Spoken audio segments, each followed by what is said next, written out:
So you think you are speaking a language, whereas in fact you're moving one step forward and one step back. And they just live on that corruption. For example, if I make an accusation, I put you in an impossible situation where you have to defend your accusation. Well, what do we call that? They ran those courts in Spain, and they killed a lot of people over that. Sorry? Thank you very much. I can't hear properly. You'll have to shout it out properly. What's it called? Inquisition. That's the world that you're living in at the moment. Yeah? Because their language now slightly changed and they call you a defendant. They bring you in as a defendant. And if you take possession of that word defendant, they get you to believe and you are forever defending yourself. An impossible situation to do so. So, let me just get a little bit antagonistic. Why are you so ugly? It's just a reflection of you. It's a reflection of me. That's a witty answer. That's a witty answer. So, now that I know he has wit, let me see if I can catch him out in other ways. Why did you park your car there? I walked. I don't have a car. He walked. He's a pedestrian. I can't place any claim upon him because he's really quite good at deflecting me. That's called deflection. He's using deflective techniques. Okay? Next one. So, if I send you a parking ticket and I say you owe us £50 for parking here, and I put you in a situation where you have to defend yourself, you now have to defend yourself while you parked your car there. Can somebody tear that to pieces for me?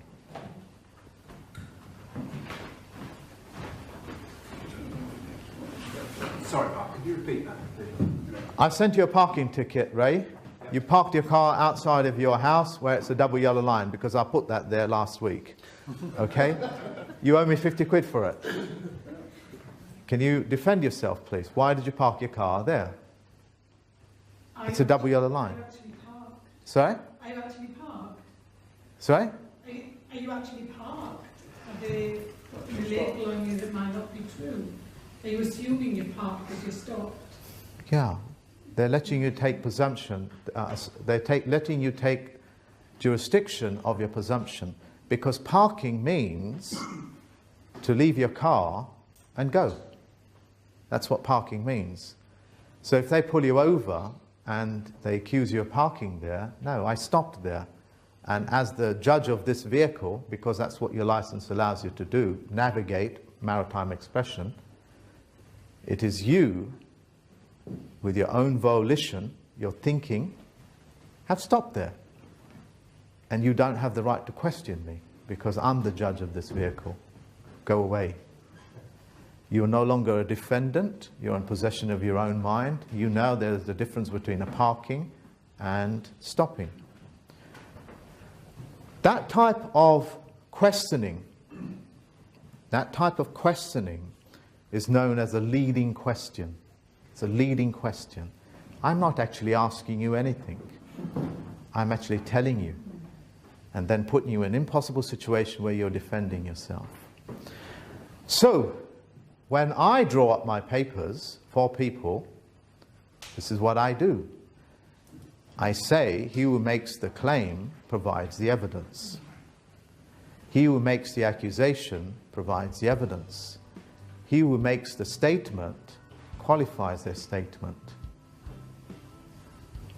Full stop. And that full stop is very important, because if you are not in possession of your own thinking, you're constantly running in your mind and justifying your position. Who am I? I'm a man, full stop. If you want to make a claim with me, show me the evidence. Full stop. One sentence, one meaning. One sentence, one meaning. And every sentence must have a fact. If I make an accusation, I must provide the evidence or leave. Okay? Full stop. And that full stop in your thinking process is very, very important. It is so important that if you ever try to justify your position, I've got you, because that's called mitigation. Because if you mitigate as to why you are doing the things that you're doing under your own judgment, that means you're not a judge. You don't have the capacity, the facility to be able to think in your own mind that you're a judge. Okay? Means that you are not in possession of your own thoughts. So, those people that have gone into court will know, if they're gone in conventionally, with the assumption that the judge is there for their benefit and the benefit of justice, you will quickly know when you come out you've just been raped, you've just been buggered. I think it's one and the same word. You have been damaged. You have been anything but what you thought you went in for. And you thought the judge was there to create a level playing field where you're going to have equal rights, where you're going to have equal time, and they're going to make sure that everything is safe for you. That doesn't happen, does it? It never happens. One of the tricks that they use to be able to move you out of your frame of thought is an interruption. It's called an interruption. It was taught to them by these NLP, whatever you call it. NLP started off as a really good stuff to help people, yeah, to develop the person, the man, the woman. But they use it to interrupt. One of the ways that they interrupt your frame of thought is just simply go like this. Or to intimidate you, security. Yeah? Or to get their gavel and smash it on the table. All this is a facade. If there is an element of fear in you, it will grip you. Yeah? It will grip you. And then, of course, you are no longer in possession of your own thought and your own mind. And then they got you. So, what is an interruption? How does it work on a psychological level? How does that work? How many of you, by the way, have seen some of my presentations? Hands up, please. Well, thank you very much. All right. So one of the things I do there is I draw a box, an ordinary two-dimensional box, and I get everybody to look at it. Yeah? And I say to you, keep looking at it, it'll change direction. That's what happens, doesn't it? The box changes its elevation, whether that be a side elevation, left elevation, or right elevation, but it changes dimension.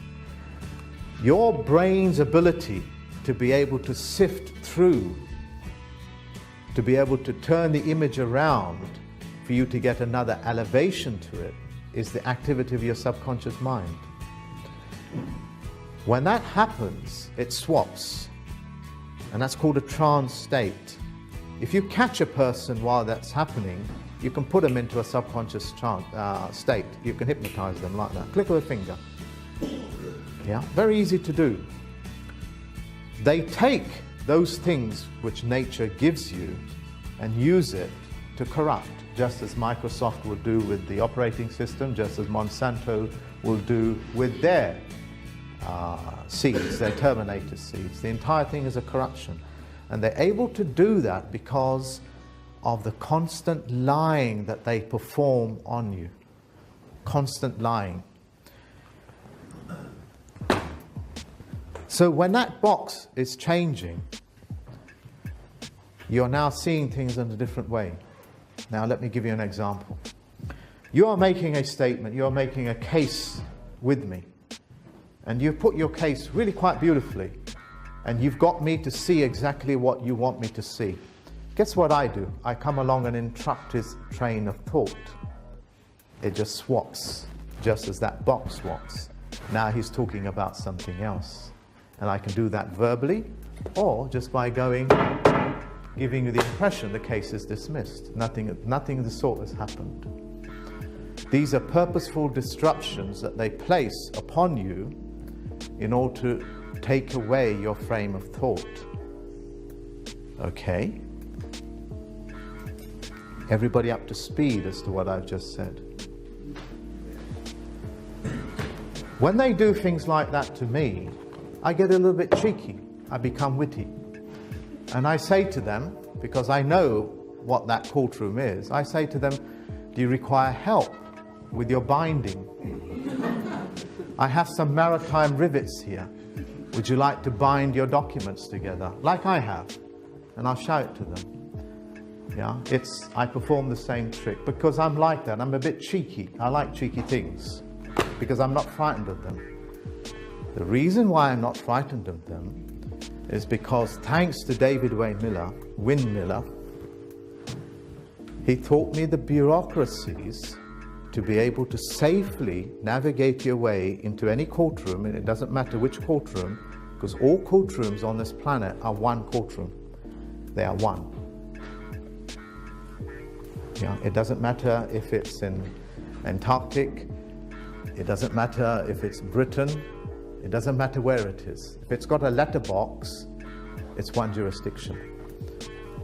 Okay, so the bureaucracy that allows me to safely maneuver into their court and say what I need to say in a dignified way, with a little bit of witticism, because you like to have a little laugh and joke as well, and to be able to safely move myself outside of the court, where I'm not going to be threatened with security, which they can call, and I say, well, thank you very much for the security. Thank you very much. I will use them when I need them. That tells them, you are not in control. I am in control of this. Full stop. Yeah? The bureaucracy is very simple. It's so simple, it's always in front of your face. And now comes what will appear as absurd statements. These people that corrupt the language go out of their way. They go out of their way to tell you the truth. Out of their way. And if they can't get the truth out to you, they'll make documentaries to get the truth out to you. In fact, it's at the very core of their disturbance. If they do not put things into plain sight, your subconscious will pop out, because it can spot everything and anything.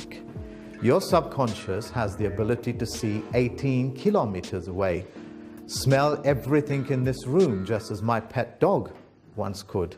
He passed away. I kid you not, guys, the activities of the subconscious mind are so keen that it is just like your pet dog. It has all the senses it requires to be able to safely navigate yourself from this point to that point using your own senses. And if you lie to it, just as a lie detector test will point out, your subconscious will pop out and say, liar, liar, liar. Fight him or make flight. Run away or, flight or fight. Okay? So it's really important for them to be able to constantly put things in the open jurisdiction, and that's known as open flags operation.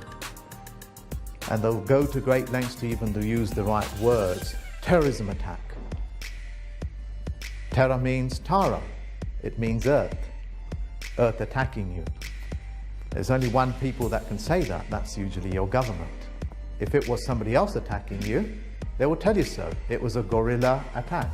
A guerrilla attack. They would use the right words. They would say, for example, they blew something up. They would make sure a bus was diverted, and on the front of that bus it would say terrorist attack. This is a terrorist attack. Those people that are clever or scholastic minded will say, I spotted it, I'm clever than you are. You've just destroyed the very thing that they have trying to tell you. They have to constantly tell you the truth. If they don't tell you the truth, your subconscious will pop out and say liar, and it will work out the entire configuration of the lie and say, here's the evidence. Now you're convicted by your own hands. Now, the reason why I can get away with the things that I do and nobody really attacks me, not the courts, character assassination attacks, yes, they do that, is because they know their game is up. I know what their game is. I know their language. I know the operations that they use to shut down the subconscious mind. I know the words, the bureaucracies, the entirety of it. I know it so well, I can refine it for them if they want. That's how well I know it. Yeah? I knew I had to protect myself. Okay, so I learnt their law, and I learnt it 1,000 times better than they know it. 1,000 times better. That's quite easy to do, because it's a bloody lie. It's a lie. You have law, but you don't have access to law. I know what the law is, and it's about an A4 piece of paper. How long does it take me to read that? Then you have statutes, which are volumes. And what are statutes? They're status. They are statues. Statues. Lifeless things. What is a legislation? It is a leg of a statue. These are the literal meanings. What is an act? It is an act of a statue. It's acting out. Their job is to make sure that you do take jurisdiction of statutes, where you can just babble and babble and babble and be found guilty, take your money and leave, if you are not in possession of your own thoughts. Because he who makes the accusation provides the evidence. You are now back into the jurisdiction of the law. That's the law. I can't come along and say, you owe me £500. Where's the evidence for it? I need to show contract has taken place. That contract doesn't exist. The claim has to be vacated, does it not? Agreed? Yes.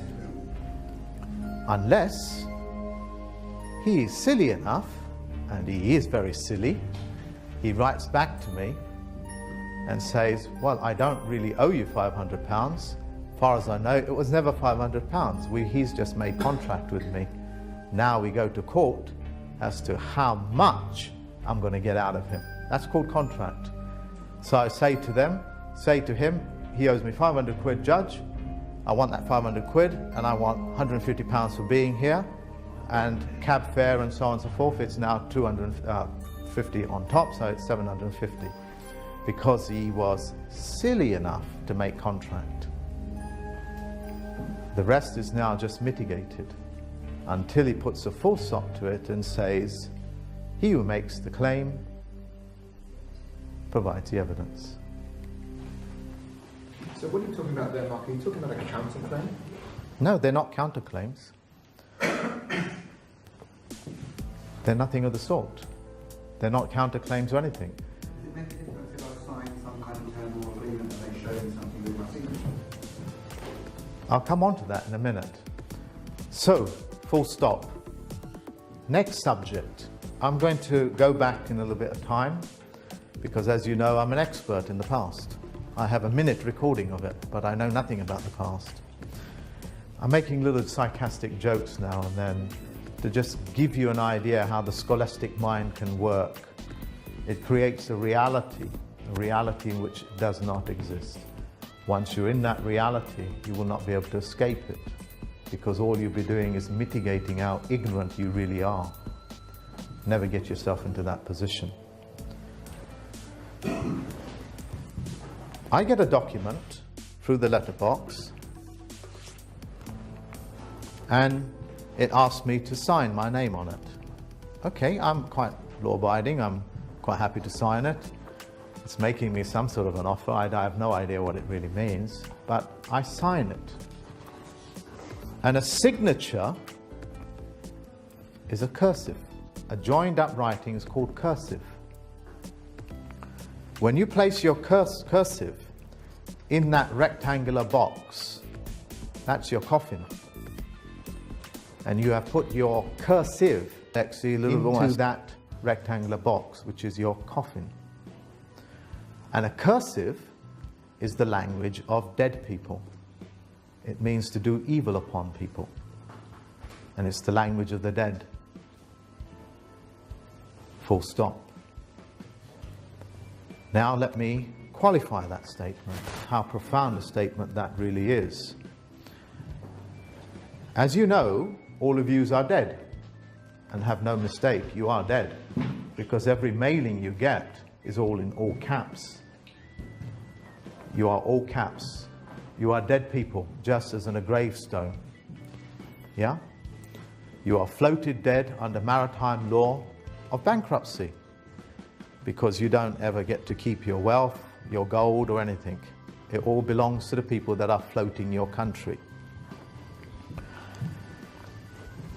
All caps is what you find in gravestones. Is that right? How do I get you to take jurisdiction of the fact that you are dead? I engineer the language, get you to believe you are incapable and you don't need to perform an autograph. I'm not going to ask Angelina Jolie for her signature. I'm going to ask her for an autograph. Because an autograph means an autonomous person, man or a woman, in possession of their own thought. The graph is the graph of your autonomy. That's why it's called an autograph. But I get you to sign. What does that mean? It means that your subconscious that knows all these words know what an autograph is and what a signature is and what a cursive is, because you've been primed to do so. It's all in your language, and they just choose the language that they want you to take jurisdiction over, and that's the operating system that you guys run on. So you run on the world of all caps as floating dead people, putting your signature upon things, and so on and so forth. Okay, it's your language, and the language is going to be altered today, so they no longer can get away with such things. To explain further how corrupt and the length that they've gone to alter your language is also, if you are floating dead people, you will not ever see life. You will not see life.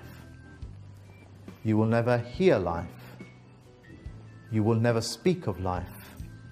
You will make no contract with each other, and you shall have no covenant with your God. Those are the 5 things that are engineered into your language. How do they do that? When's the last time any one of yous has drawn up contract with each other, where you have come upon something and you agreed upon that's what you're going to do? Anybody here can do that? Draw up a contract for themselves with another person? Congratulations. Anybody else? Oh, Mr. Carl there as well. How many of you have seen life, as it were? How many of you have seen life? How many of you have seen intercellular matter? How many of you seen red blood cells or your cells under a microscope? Put your hands up a little bit more, please. That's quite a lot of people, and hence probably that's why you're here. In your medical fields and in the NHS, samples of any living tissue is forbidden. In fact, when Royal Rife created his Raoul microscope that can see living tissue, living cells, they burnt his laboratory down. Yeah? It's really quite important for them that you never see life, because if you see life, your subconscious kicks in. It kicks in. How many of you think, for example, that the Earth is a greenhouse floating around in space?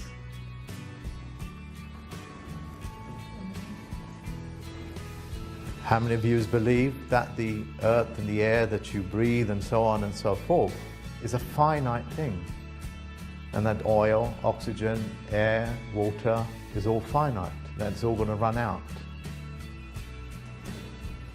99% of the people will believe what they are told. So, just to give you a little bit more example, to the extent that they go to, they will get a philosophy of global warming, tell you that the Earth lives in a greenhouse and that you guys are locked into a greenhouse when there is no glass in the sky, and they'll come up with these all wonderful ideologies. And they'll create another group that goes for global warming or global cooling. And the two tribes, and it's known as the two tribes, go to war with each other. You remember that, don't you? Yeah? The global coolers went to war with the global warmers. We call that the bread and butter wars, because I went to war over his country because he butters his bread on the other side, which is, I know, is the wrong side. It's called bread and butter wars. And these wars are running all the time in your world to keep you divided, keeping you believe this is the right side and that's the wrong side. And while that's happening, they'll slip in between that, global engineering, known as climate control. While your eye is off that and off that, warring with each other. That's called Fabian philosophy. They do that with armaments and so on and so forth. So would you guys now agree there's a great deal of engineering going on in the world of ideology, in the world of language? Okay?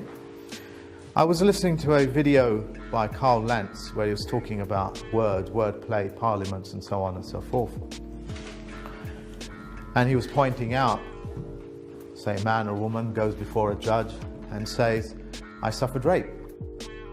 Okay, so for. Because what does suffer mean? Sorry? Consent. I consented to rape. That's what suffer means. Come on to me, little children that will suffer. It's a biblical term. It means to do by consent. You consented rape. That's the language. And your subconscious knows that language. It's your conscious mind that believes suffer means something else, which is the world of assumptions and presumptions. And when you work these things out, they no longer can flip it for you. They can no longer flip the jurisdiction they want you to believe. I did not suffer. I was raped by that son of a bitch right there. Full stop. And here's the evidence for it. Full stop. There isn't going to be any mitigation. Nothing. And you must close the sentence there and then. If you don't, it's quite important, it turns into what David taught me as being a dangling participle verb. There is no closure. And now I'm going to talk about closure. When you draw up a contract, or when you have anything, it doesn't matter if you're navigating from this point to another, it must have closure. Without that closure, the workings of your conscious mind doesn't translate into your subconscious, it doesn't travel through. It must have closure. If I ask something of you, I must provide you with